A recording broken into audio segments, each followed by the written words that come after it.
Okay, so today we're in Zigong City and we're at the Yanye Museum. So that's Salt Industry Museum. So this place I think has been around for more than 200 years from what I understand. So going to be a bit of old stuff in here. I mean, maybe genuinely old stuff. And unlike the fake old you get sometimes in China, you go to some old city experience and it's just a bunch of shops in some district that looks like an old city, but it's actually not. So let's go see if this is the real deal. Come on for the ride.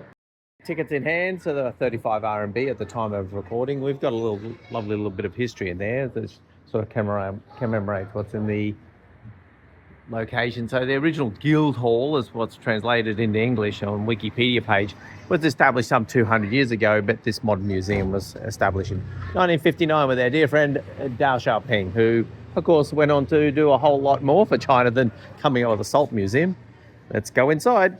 The architecture in the centre court here at the salt exhibition. Of course, salt was quite the commodity back in the day, and I found out something about that because it was in a salt mining town out in the Yunnan Province, northeast of Kunming last year, and found out that salt was really a big deal, and if you had salt or rights to salt, then you're quite wealthy, and a lot of wealth was built from that. What's more, that there was a tax on salt, so a lot of people making money on salt and a lot of government revenue born of the same as well.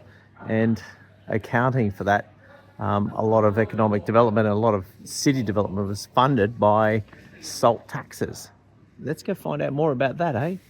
Here we have a model of an old-fashioned salt mining operation here with various pipes done in bamboo. Here an example of the bamboo piping.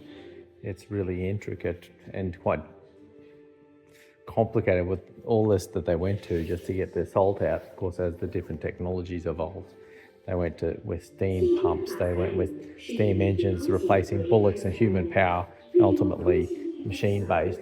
Over here is a nice interactive display showing the different styles of systems used to remove salt from the earth. It's really, wow, they went to this much trouble. That's what I have to say in summary. Here's some Han Dynasty style of extracting brine from the ground and variously boiling it down and grinding it to make salt in various different ways. Over here is a bit more interesting, where they eventually found that the gas coming out with the salty water, the brine, was actually flammable. So they discovered in the Ming Dynasty more so how to use that gas to burn it and combine it with air and burn it to actually boil down their salt using the heat from those flames. Very ingenious.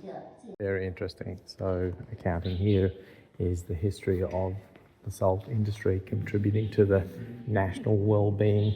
Over here in the Corning, there was actually, early on, there was a point at which there was 80% of government revenue for all of China was coming from salt taxes or related income coming in. There was also a monopoly system where obviously certain businesses or ownership was placed over the salt intentionally to make it so that they could pump that revenue back into government. It's also here stuff about funding the war effort in the Second World War and construction of schooling, etc. So really interesting to see how much money's come out of salt and contributed to China overall throughout its history. The earliest recorded one, I think, was over evidence of salt being donated to the emperor. Could even go back to 2000 BC. Just incredible, their love of salt. This is interesting, if not a little hard to read, but here we have some accounts of where they've found evidence and documented salt mining throughout the ages in which parts of China. And as you can see here, starting from 221 BC to modern days. You know, one thing that came up for me as we were just wandering through this place is how is Himalayan salt made, which is a little interesting diversion to today's story. But I looked it up and, well, they just dig it up. It's already pink, it's already rock, and they just grind it or shape it, make it into lamps, grind up and put it into shakers, or just export it in bulk. So it's got nothing to do with these sorts of methodologies. Seemingly a whole lot simple. They just dig it out of a mine. Wrapping up here, so what do I think overall about the Zigong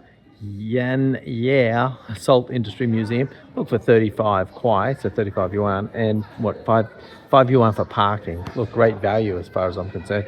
I've showed you a few little things from a distance. You really need to come and see it here for yourself, because this is a great testament to Chinese ingenuity, the love of salt that goes back thousands of years. So there's a cuisine element here, and also the fact that, well, even one thing I saw here is that there's an element of the ancient techniques. They got a 1,000-meter well going back in the day, and the techniques that they've used actually have been used in modern mining and drilling since those days. So the oil industry and what have you have got something to do with that. Look, the use of natural gas as well to actually cook the salt was started way back in the day. So anyway, if you've got a chance to get down to here to Zigong, we're about an hour and a half's drive from, or 2 hours drive from Chongqing, and we're like 2 hours from Chengdu as well as where we came from. So it's quite a drive to get here, but worth the visit if you get down to this neck of the woods. There's also dinosaurs next door. I've done a video about that, so you can check my other videos to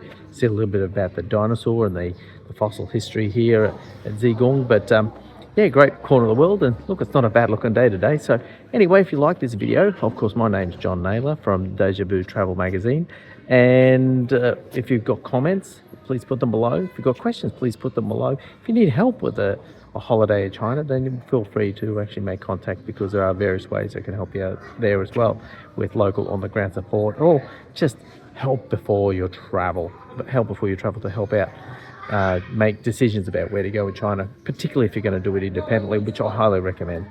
People are cheerful, the place is cheap, it's ultra safe, and there's so much history, thousands of years of history. Anyway, we'll see you in the next video. See you guys.